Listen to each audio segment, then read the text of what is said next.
एक हिस्ट्री पढ़ाई जाती है हज़रत औरंगज़ेब आलमगीर रहमतुल्लाह तआला अलैह के हवाले से, और उसको कहते हैं कि वो कट्टर था। हिस्ट्री में कट्टर का लफ्ज़ उसके लिए इस्तेमाल किया जाता है। हाँ, जालिम बादशाह उसको बोला जाता है। नौजवानों, हमारी हिस्ट्री बदल के हमें पढ़ाई जा रही है। मुझे ताज्जुब हुआ जब 15 अगस्त के दिन कोई लेक्चर दे रहा था तो उसने लेक्चर के बीच में कहा औरंगज़ेब कट्टर। हमारे बच्चे ये बोली बोल रहे हैं क्योंकि हमारे ना स्कूल हैं और ना हमारे कॉलेजेस हैं। हम तालीम में भी उनके मोहताज हैं कि जो हमें 1 मिनट हिंदुस्तान में देखना नहीं चाहते। तुम्हारी मर्जी है, मेरी बात कान खोल के सुनो। अब सुनो कौन औरंगज़ेब आलमगीर है। ये वो औरंगज़ेब आलमगीर है जब कुर्सी पे बैठा ना तो पूरे हिंद में निज़ाम मुस्तफ़ा के नक्शे नजर आ रहे थे। वाह वाह वाह, सुभान अल्लाह सुभान अल्लाह। हम तो खुल के कहते डर नहीं लगता। सीधी सी बात है, जिस चौराहे पे खड़े हो जाओ वहीं पुलिस वाला 20 रुपए लेके गाड़ी छोड़ दिया। कह रहे हैं भ्रष्टाचार मुक्त है भारत, और जब से ये मुक्ति के नारे लगे उतना ही भ्रष्टाचार बढ़ा हुआ। उतना ही मुफ्त में है। जिन पुलिस वालों को टेम्पो नसीब नहीं होते थे आज स्कॉर्पियो में चल रहे हैं। सैलरी 11,000 थी और ऊपर से रिश्वत 10-20 लाख मार रहे हैं महीने की। एक जलसा कराने लगो जबकि धार्मिक स्थलों पे या कोई भी मजहबी उस प्रोग्रामों में परमिशन की जरूरत नहीं, लेकिन तुम्हें जलसा कराना तो 15-20 हज़ार देने पड़ेंगे इन चोरों को।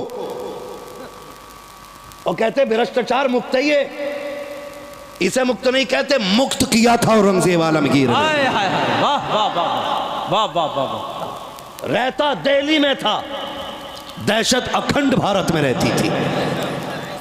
ये अखंड भारत की बात कर रहा हूं, बटे हुए मुल्क की नहीं, कटे हुए मुल्क की नहीं, अखंड भारत की बात है। वो भाई बनारस की यही जमीन, यहां पे कोतवाल मुकर्रर किया औरंगज़ेब आलमगीर ने अपना। नाम था इब्राहिम। क्या नाम था? बोले सारे इब्राहिम। याद कर लेना मेरे बच्चे, ताकि आज के बाद कोई औरंगज़ेब को कट्टर तुम्हारे सामने ना कह सके। उसके मुंह पे तारीख का ये तमाचा लगना चाहिए।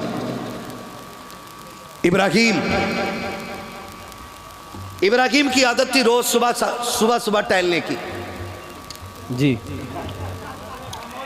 भाई तवज्जो है यार, अगर थोड़ा माहौल साजगार हो तो बोलूं मैं, वरना मेरा टाइम पूरा हो गया है। मुझे मालूम है कि आप एक दूसरे का सर देख के तसल्ली हासिल कर लो। भाई मेरा मुंह नहीं भी दिख पा रहा है तो तवज्जो है ना सारे लोगों की। इब्राहिम को मुकर्रर किया कोतवाल। इब्राहिम की आदत थी रोज सुबह टहलने जाता। एक दिन टहल के आ रहा था गंगा किनारे, तो गंगा स्नान के बाद एक पंडित की बेटी गंगा स्नान करके वापस आ रही थी। पंडित बूढ़ा खुसट आदमी है ना। कुछ लोग जो है ना अजीब तबीयत के होते हैं, बुढ़ापा आ जाता है लेकिन गैरत नहीं आती है। तो उसकी नज़र उस पर पड़ गई। उसने बुलाया अपने कारिंदों को, पूछा ये लड़की कौन थी, पता करो। पता किया गया तो वो एक पंडित की बेटी है। उसने कहा हुजूर वो तो पंडित की बेटी है। कहा तो क्या हुआ, यहाँ हाकिम तो हम है ना, यहाँ हमारी हुकूमत है, यहाँ हमारा सिक्का चलता है। खबर भेज दो, हमें उसकी बेटी चाहिए। खबर गई, पंडित बेटी बेटी होती है। बाप था उदास हो गया कि मेरी बेटी पे एक मुस्लिम की नीयत खराब हो गई। घर आके सुस्त बैठ गया, हर दिन के बराबर खाना नहीं खाया। बच्ची पूछ बैठी अब्बा हुआ क्या है। कहा बेटी कोतवाल का पैगाम आया है, उसकी नज़र तुम पे पड़ गई है, वो तुम्हें अपने महल में चाहता है। तो बच्ची ने कहा ठीक है अब्बा जाओ। परेशान क्यों हो? कहा मेरा जी चाहता बेटी, क्या किया जाए, अगर नहीं मानते हैं तो वो सबको कत्ल कर देगा, और मान लेते हैं तो इज्जत चली जाएगी। उसने कहा भाई काम करें, जल्दी करें, कोतवाल से जाके कहें कि एक बेटी है, ऐसे ही तो नहीं भेजी जा सकती, थोड़ा सा सोचने का मौका दिया जाए। थोड़ा सा वक्त ले लें फिर कोई रास्ता निकल आएगा।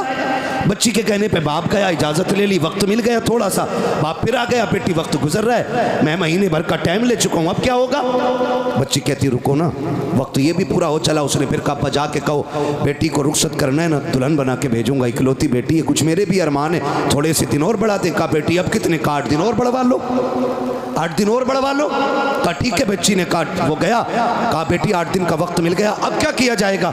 बच्ची कहती है अब्बा एक काम करो, एक शहजादे वाला मुगल शहजादे का जोड़ा ला दो और एक तेज रफ्तार घोड़ा ला दो। बच्ची ने कहा बेटी क्या करोगे? बाप ने कहा बेटी क्या करोगी? कहा अब्बा जी ये ना पूछो, जब आ जाऊंगी तो बता दूंगी, मैं जा रही हूँ, परेशान ना होना, इंतजार ना करना, मैं जाऊंगी काम करके आऊंगी। बच्ची ने बाप से इजाज़त ली। मुख्तसर तेजी से बयान कर रहा हूँ मैं। बैठी घोड़े पे, सफ़र सीधा दिल्ली का किया और दिल्ली सफ़र करके पहुंची। जब पहुंची तो उस वक्त जुमे का दिन, जुमे का सूरज शुरू हो रहा था। पता किया जा करके कि बादशाह औरंगजेब आलमगीर कहाँ मिलेंगे। जब इतना पूछा, किसी ने कहा शहजादे वो जुमे की नमाज के बाद दिल्ली से जब निकलते हैं ना मस्जिद से, तो वो जो सवाली होते हैं ज़रूरतमंद, वो पैरियों पे खड़े हो जाते, वो सबकी फरियादें सुनते हुए उतरते। बच्ची ने कहा ठीक है। नमाज के लिए लोग गए और बच्ची भी जाके वही ज़रूरतमंदों की लाइन में लग गई। हैरत की होगी आपको, आज बेटियों की इज्जत महफूज नहीं है। जो मुक्त कहते हैं भारत को, कौम का बेड़ा गर्क कर रखा है, मुल्क में कितनी बेटियों की आबरू लूटी जा रही है, कोई हिसाब नहीं है। ये अंधा मीडिया किसी की बेटी की इज्जत उछल जाती है तो गूंगा बहरा बन के बैठ जाया करता है।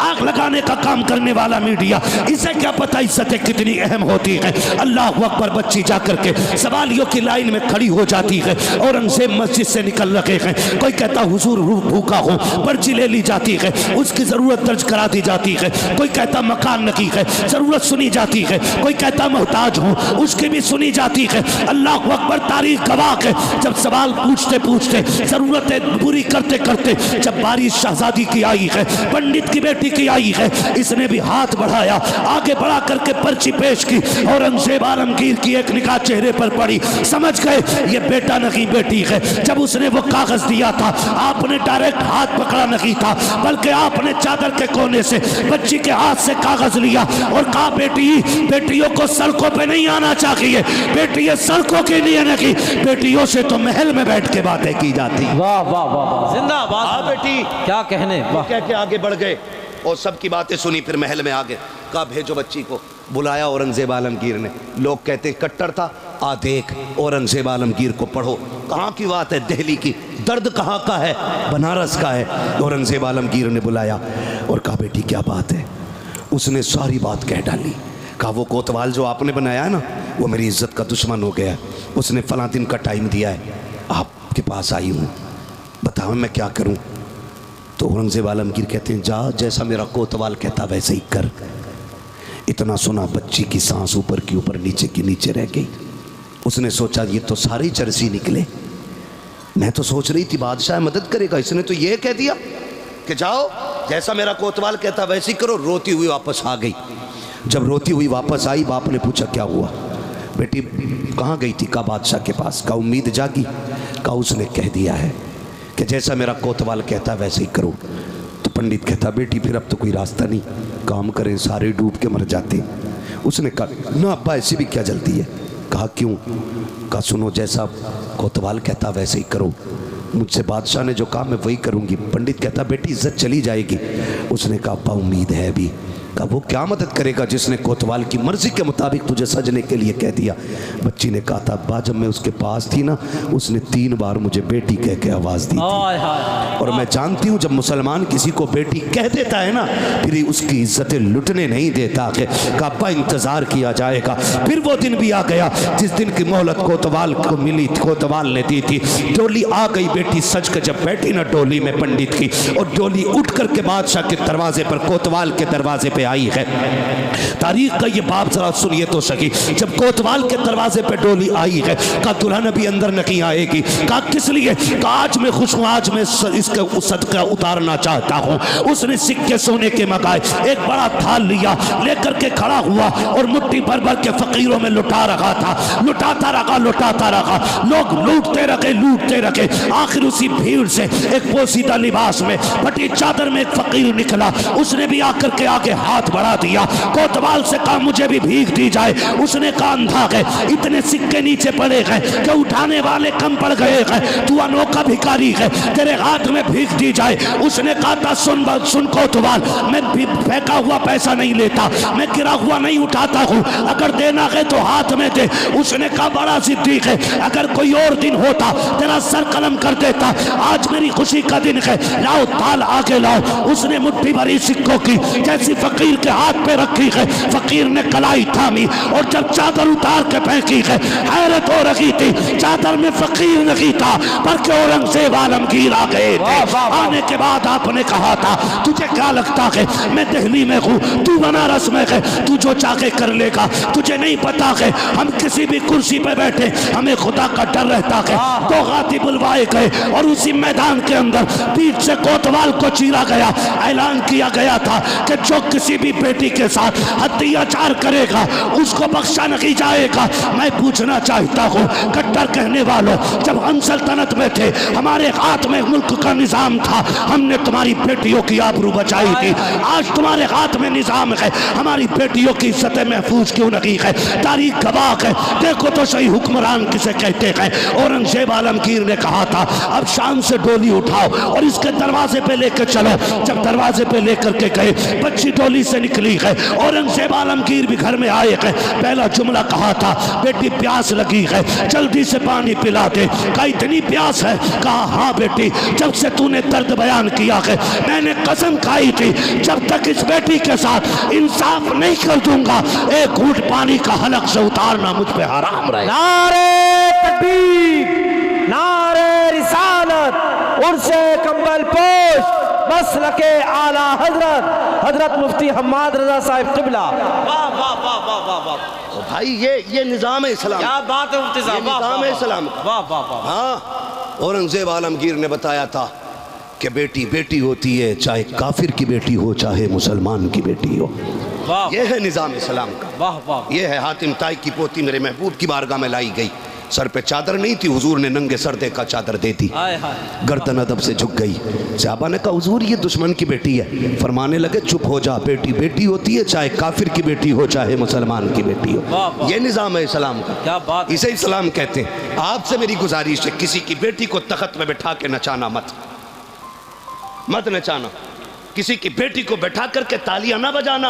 आज तू किसी की बेटी पे तालियां बजा, उस वक्त तक अल्लाह मौत नहीं देगा जब तक तेरी बेटी पे दुनिया तालियां नहीं बजा लेगी। ये याद रखना आप लोग भी, जरा सी जहनी चस्कों के लिए और अय्याशी के लिए किसी की इज्जत से भी खेल जाते हैं।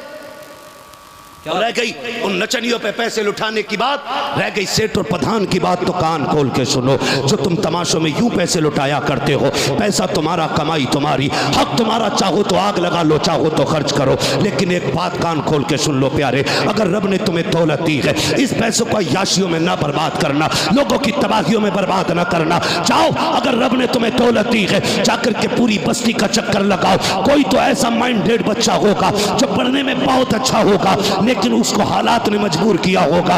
कोई यतीम होगा, बेबस होगा, किसी पे खर्चा नहीं होगा, किसी के हालात साजगार नहीं होंगे।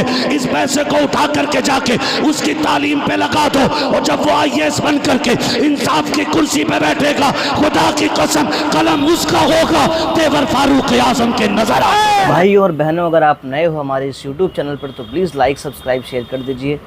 रमज़ान महीना, मुबारक महीना आप सबको बहुत बहुत मुबारक हो। अस्सलामु अलैकुम।